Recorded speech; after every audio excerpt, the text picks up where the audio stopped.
Hello guys and gals, and welcome to a new tutorial. In today's video we're going to be covering a basic dynamic weather system that will allow our skies to become overcast with thicker clouds, then our scene will get a little bit darker, and then we'll start to get some rainfall. And then again, what we can do is we can then have the rainfall cease, and then our clouds will slowly go away and we'll get our bright blue skies back. So it's actually not too hard to set this up, and you can do this with other sorts of weather as well. Obviously just change things around for how you'll need, and you'll be able to put in some custom events if you want more than one type of weather, so you can choose which weather activates once the clouds are all in place.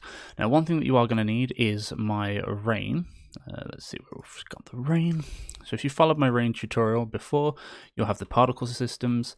If you don't have this already made up, I am going to leave a link to this. It's not very often that I'm going to do that, but this is focusing purely on how we can get this all set up rather than the rain itself.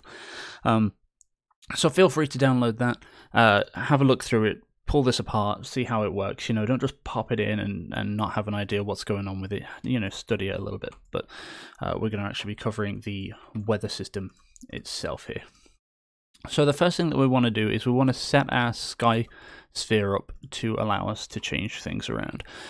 So what I've done is I've turned off colors determined by sun position, left a lot of this default.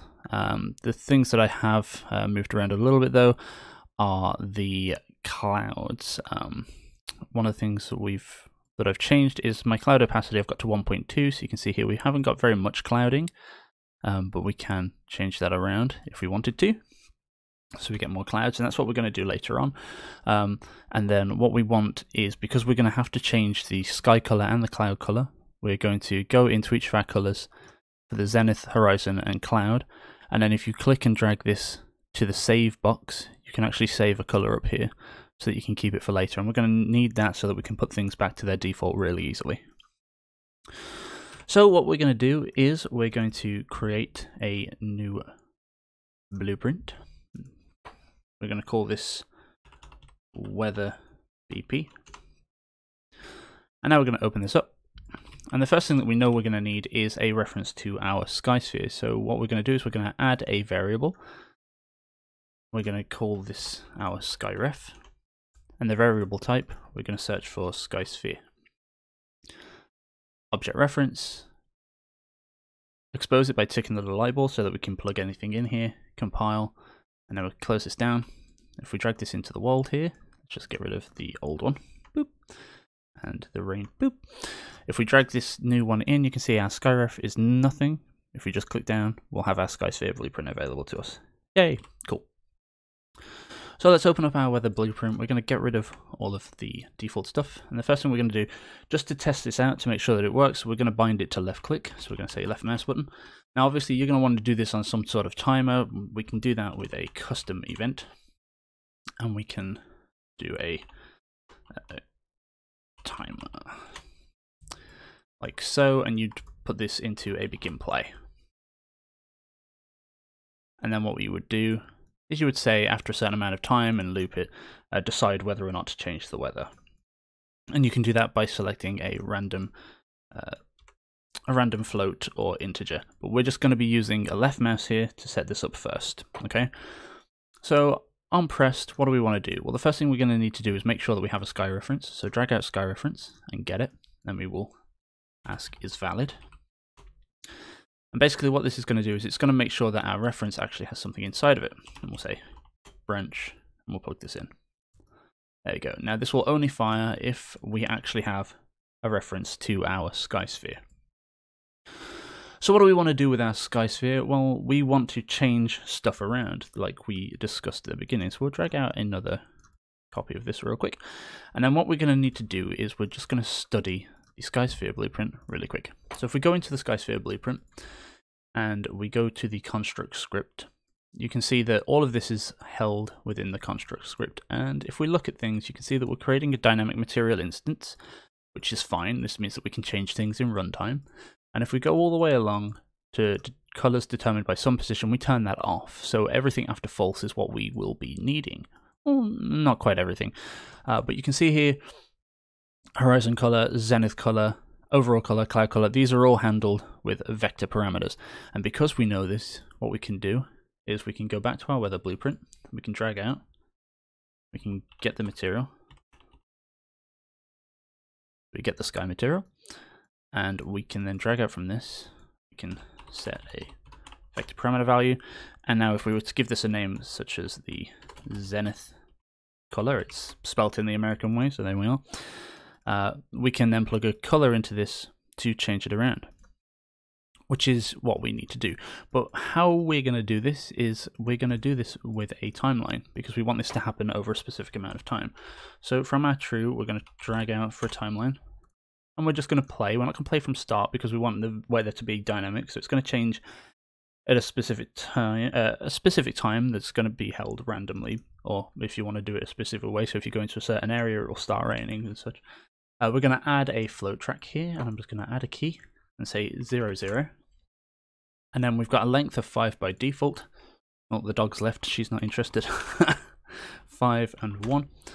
Now the reason we've got 5 and 1 here is because we are going to be lerping some values. And we know that this is using a color, so we're going to lerp a linear color. We can plug this track into the alpha. Now then, the dog's going berserk. Oh no. She's so cute, but she's so noisy. We're going to plug update into the vector parameter value here. And then what we need to do is we need to decide which colors we're going to be lerping between. So our zenith color, if we were to quickly close this down, I believe the zenith color is just that blue. Yep. So we'll open this back up. Zenith color, default, the blue. And then when it starts to get rainy and a bit horrid, we're going to make this quite a dark gray. Like so. And we'll plug that into the value there. Now what we need is we need another one of these for our horizon color. We're going to change zenith to horizon. Like so, and we're going to need another lerp, and we're going to plug this into here. This time around, our horizon is this lovely glowy guy. We're going to plug that into the value, and add our sky material to the target. Now there's one more thing that we really want to change, and that's going to be our clouds. Now then, cloud color, we can see here, is determined by a vector, so we can do the same. Copy this, change our parameter name to cloud color, get ourselves another lerp. Our default cloud is this nice white, and we're going to make these quite dark. We want this to be just a little bit darker here. There we are, and in fact we're just going to make the horizon just a little bit darker too. There we are. We'll plug this into our cloud color vector parameter value and make sure that our target is the sky material. So now we're going to be changing 3 colors, as we can see, and we can compile this really quick. And we've got this plugged in, I believe. Yes, and we want to turn on auto receive input for now to player 0, which is the first player. Press play, and if we click, it should start to change some colors around. There we are. Nice. So that's working nicely. What we now need to do is we need to change the clouds. So what we will do is drag out from our sky material, set scalar parameter value, because we need our cloud opacity to increase.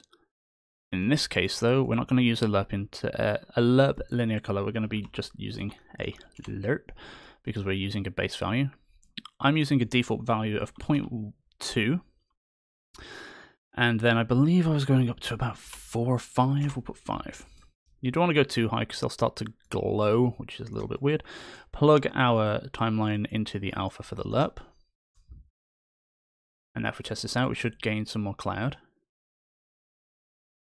And we do, which is pretty cool. There we are.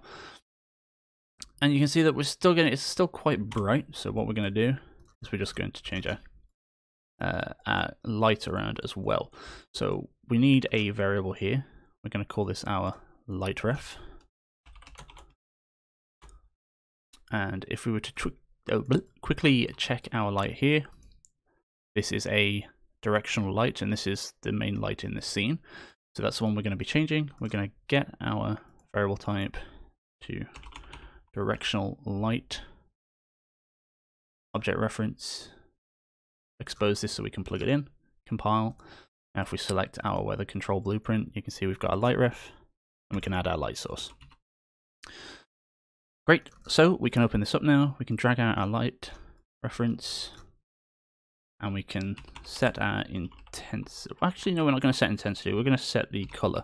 We're going to set our light color, just so that we don't change any of the shadowing, because we're going to, in most cases, you're going to have bait shadows, and we don't really want to mess around with stuff in runtime.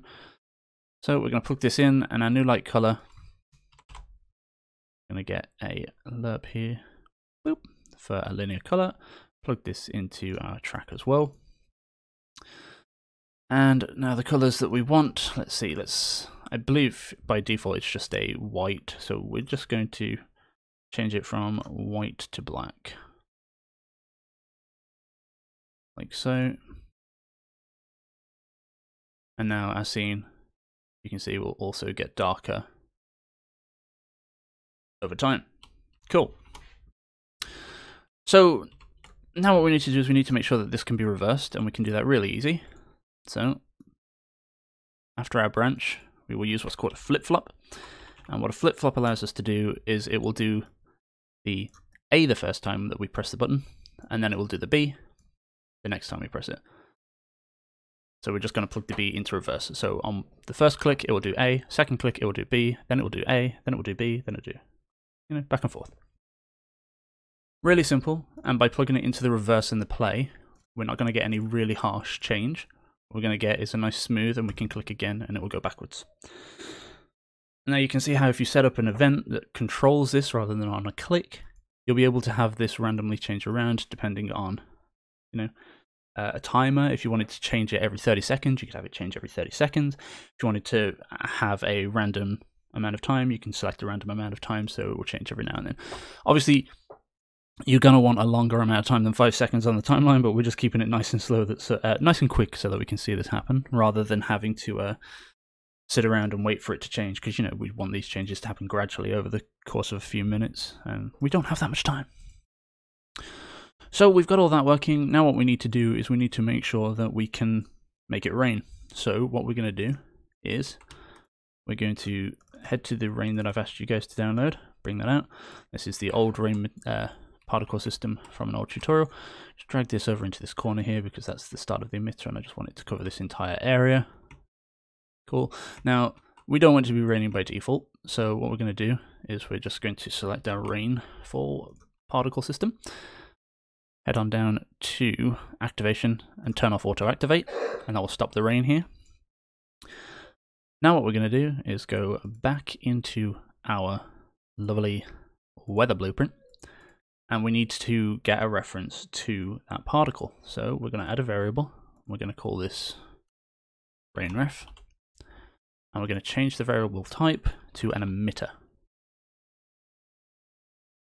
We'll compile this. Expose the variable by clicking the little eyeball, so the eyeball's open. Now if we were to select our blueprint, you can see here rainref, we can add our rainfall BP. Now any sort of emitter can be plugged into this, so if you wanted snow, you can plug snow in there. If you wanted lightning, you can plug lightning particles in there. If you wanted it to rain frogs, put frogs in there, you know, do what you want. So we're going to open up this weather blueprint again, and now what we need to do is we just need to make sure that the rain is getting turned on and off when it needs to be. Now we don't want the rain to start as soon as the clouds start to, you know, as soon as the sky gets a little bit darker. But we do want it to actually happen. So we can't use finished because that will turn the rain on after the timeline finishes from play to end and from end to play with our reverse. So the rain will always be on. We don't want that. So instead what we're going to do is we're going to use a sequence. After our flip-flop, learn to spell, team, come on, sequence. What this is going to do is going to do one set of things, and then it's going to do the other set of things. So we'll leave the then on the then 0 onto the play, so that happens first. From then 1, we'll just drag off, and we'll say delay. And we're going to give this a 5-second delay, so that we give our timeline time to finish. And once the timeline is finished, we'll get our rainref, and we will activate our rain. Ta-da. So that will now activate our rain after our sky stops changing. So our sky will get nice and dark and then starts raining. Cool. But you can see if we go backwards, our rain's still coming down. We don't really want that because, you know, we want sunny skies. We want it to be nice and dry. So you'd think that we do exactly the same thing, but we don't actually want to do that here. So what we're going to do is we're going to sequence here. But instead, what we're going to do is we're going to perhaps... we're going to deactivate first. So from our particle system, we can deactivate. Because we want the rain to stop before the sky is clear. So it will stop. In fact, we don't need a sequence. We don't need the sequence. We will just have it stop. Then we will have it delay for perhaps 3 seconds. And then we will reverse. So compile, close this down, press play, click to get our skies going grey. Our rain will fall, we'll click again, the rain will stop, and then our skies will return to normal. Now obviously you're going to want to tweak this around so that you get the colours that you want. Maybe it's an alien world and the sky's green, I don't know, but you know, it's all controllable through, that's the third person blueprint, through the weather blueprint. So just add whichever colours that you want. If you wanted to be a different sort of weather, then instead of just having a single branch here, what we can do is we can say get float, not a float, we will use an int, get integer, we won't get integer in range. And then what we can do is we can say a value of, you know, well, we want a random, so random int. Random. Oh, learn to type. So random integer in range. We don't want this one. We want a random integer in range, and we'll say 0 to 10 or 0 to 9 because 0 counts as a 1. We'll say 10. It never counts the last one.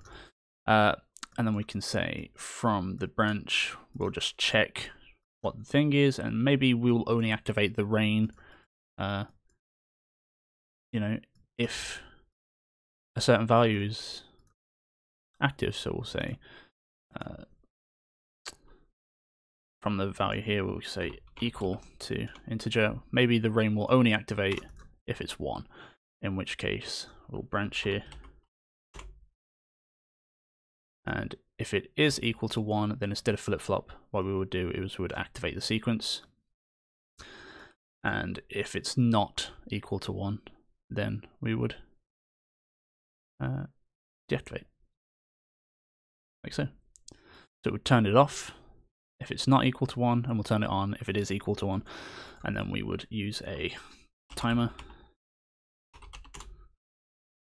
And we would just check for this every X amount of seconds. So we would say, oh, god damn, it's not letting me type today. Begin play. We'd say maybe we'll check for the weather every 30 seconds. And we'd say loop, event, add custom event, weather. And then we will just do the branch like so, rather than on a click. So then you'd have a custom event that every 30 seconds it will check to see whether or not it should still be raining, and it will only rain if the value is 1. And that's how you can set it up so that it's randomized rather than on a click. So there you go, guys. I hope that some of you are going to find that very, very useful. It's quite a simple system, very easy to set up. You know, and as I say, quite customizable. Change the value of this so that it's not only 5 seconds. Make it last a little bit longer so that, you know, you don't have such a sharp change. Change your colors around. You might not like this lighting setting. You might not like how dark it gets, how bright it is, and other such things. You might not like how quick the rain begins. Just play around with those settings. Customize it how you want, but have fun with it. As I say, the link for the rain particles will be in the description. Special thanks to all my patrons. You can find my Patreon link below. All of the support really does help so that I can keep doing this on a more full-time basis. Thank you very much, everybody, for watching, and I'll see you next time. Bye-bye.